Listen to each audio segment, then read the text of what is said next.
I struggle to think of an animated film with a more perfect setting for its story than Brad Bird's The Iron Giant. Not only does the small coastal Maine township make for a beautifully drawn landscape with a homey, warm atmosphere, before we even track the fiery meteor hurtling toward our planet, the titles that give us a hard year and the orbiting Soviet satellite tell us everything that we need to know about the world that we're about to enter. This isn't just a movie about a giant robot that makes friends with a lonely boy, but a movie about a giant alien robot from beyond the stars befriending an American boy in a picturesque 1950s American town during the height of the Cold War and all that implies. This isn't the first time that this kind of story has been told, but there are explicit distinctions that set it apart from the ETs of the world. Where most of these stories are rather explicit in the intent of the extraterrestrials' arrival on Earth, whether that be for resources, research, or completely by accident, the titular giant's purpose on our planet, at least at first, is left ambiguous. The injury to his head causes him to forget why he was sent here, but it does so much more than just provide us with a narrative reason as to why he aimlessly wanders around until found by Hogarth. It puts the audience in the unique position to have to trust in the innocence of this creature, compels us to take it at face value based on its current actions of just trying to get some food, to view its destruction as completely accidental, all while reminding us of the propaganda and paranoia of the time period. The night that Hogarth meets the giant, he's watching a cheesy sci-fi horror film, one modeled after the actual movies of the 50s that often showcased alien foreign threats. The comics that he reads, the PSAs he watches in school, the conversations he overhears in the local diner are all tinged with the fear of atomic warfare from enemies beyond the borders of the United States. This curated, propagated messaging about the foreign enemy works especially on the young and innocent. Even while Hogarth is kind, more understanding than most, he's still acutely aware of the reaction that a giant metal man would get. No, don't do that. That's the kind of stuff that makes them shoot at you.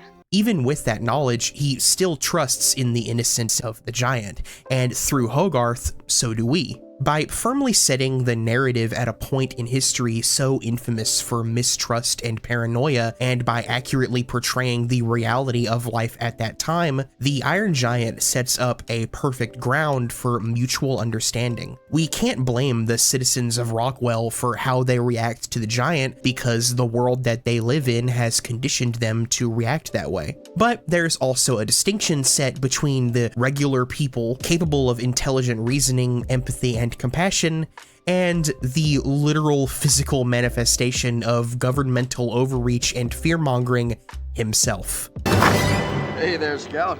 Kent Mansley. I work for the government.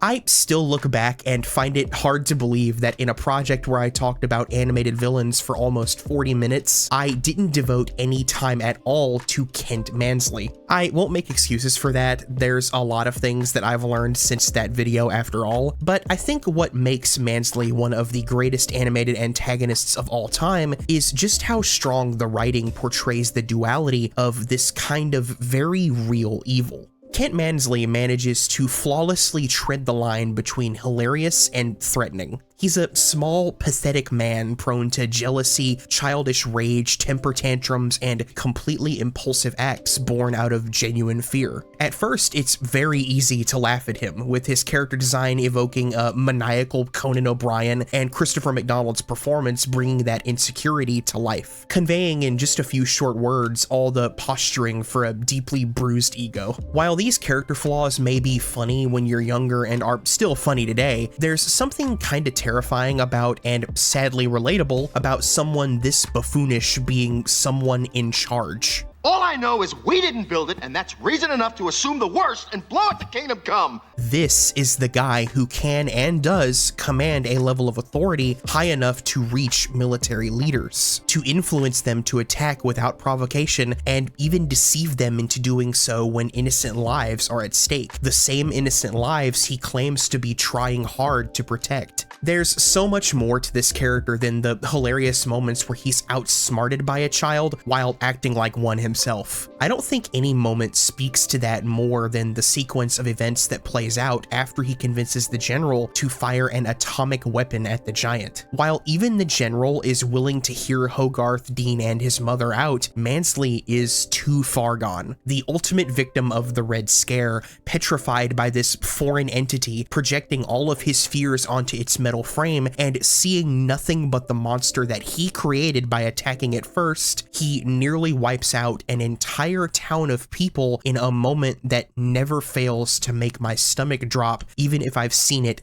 hundreds of times at this point. Launch the missile now! Where's the giant, Mansley? What? And what is left of Mansley after this moment? Is he actually willing to go through with what he said he would do the entire film to live up to his promise of dying for his country no matter what? Of course not. Kent Mansley is a small, pathetic being capable of immense destruction that allows his hatred to reduce the humanity within him to nothing more than a reactionary weapon, the exact opposite of the literal Iron Giant. In later editions of the film released on home media, there is a deleted scene that gives us hints as to the giant's origins, sort of definitively identifying it as a conqueror from a race of similar robots sent to wipe out other planets. While I think the scene itself is incredibly well animated and presented, as is the rest of the movie, I'm glad that it wasn't included because I think the central message of the film, the journey that the giant goes on, hits way harder when we aren't made explicitly aware of his origins, and the giant never remembers them. I think it's fair to assume that with all of his weaponry, the giant could have been sent to Earth to destroy, but ultimately, that doesn't really matter. What we are asked to do as an audience is judge this robot by his actions, not by his past, the choices that the giant makes. The film argues that intent and purpose doesn't always align itself with feeling and choice. That's what having a soul is, after all. The film doesn't shy away from those heavier conversations, but approaches them in a way that all audiences can understand, from a perspective of innocence. The giant is essentially a child upon arrival, concerned with survival, curious in discovery, and naive to the concepts of life and death. You have a soul, and souls don't die. It only sees beauty in nature, art, and in his relationship with his greatest friend. Hogarth is the perfect protagonist for this kind of story. At a time when innocence was being challenged like never before by the harsh realities of our precarious existence, Hogarth manages to retain his own by not letting what he's been told about the enemy cloud his judgment of the giant. Even after the self-defense mechanisms first trigger in the giant and nearly kill him, he still runs after his friend because he believes in the inherent good he has taught the giant, the kind that resides in every person. He's not like you. You're a good guy. Like Superman. Ignorance, hatred, bigotry, and above all, fear are the elements that lead to evil. Nobody is born into that lifestyle, especially not the tools that we create to do harm. The usage of the word gun throughout the film is very intentional. You shot it with that gun. He's a weapon. A big gun that walks. It's bad to kill. Guns kill. And you don't have to be a gun. Many of you may have heard this behind-the-scenes fact before, but it's very important to note when discussing the themes of the Iron Giant that they were born out of a very real tragedy. The life of director Brad Bird's sister was taken by her husband in a devastating murder-suicide in 1989. Bird has described his grieving period as being emotionally lost, drifting through animation work in a haze until he had an opportunity to pitch to Warner Brothers the idea for his adaptation of the recently acquired Iron Giant. In his own words, there was some healing aspect to that story, and I was drawn to it, maybe because I was still trying to draw together my own pieces after the death of my sister. I had an epiphany. What if a thing developed a soul? And what if that thing figured out it was designed to kill? What if a gun had a soul and didn't want to be a gun? I am not a gun. Another fact that I think most people know about The Iron Giant is that it didn't do very well financially upon release, only grossing $31 million on a budget of an estimated $50 million.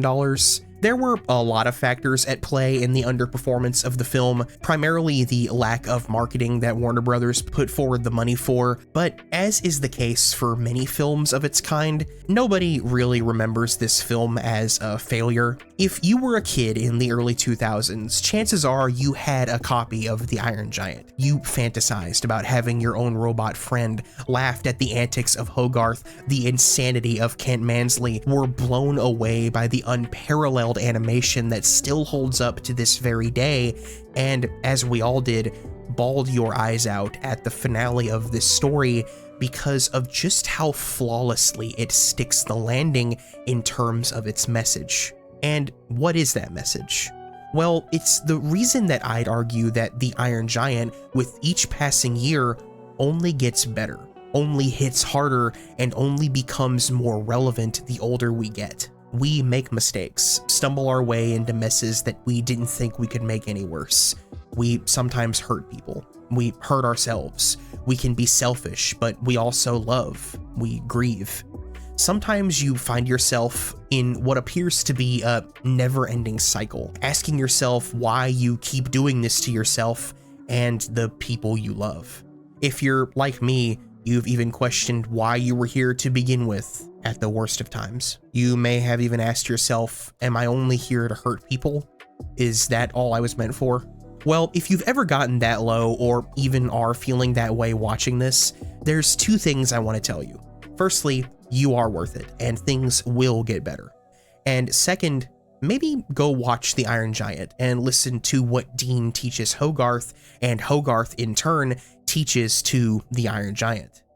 No matter how hard the outside world may try to influence you, no matter what background you may come from, we are all faced with a choice, and that choice is more important in defining us than our past or upbringing will ever be.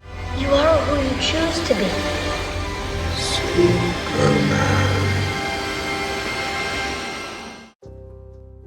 Thank you all for watching this video on The Iron Giant. I love this movie so much and I just had to give it a little more love here on the channel. If you liked this video, please consider checking out some more of my videos and subscribing if you like what you see. If you'd like to support me further, you can check out my Patreon and become a producer like these amazing names you're seeing right now, and you can even become an executive producer like Lapis Lazuli VA, Lizard Gang, and JoJo. You're all amazing, you are all worth it. Thanks again for watching my video. See you next time.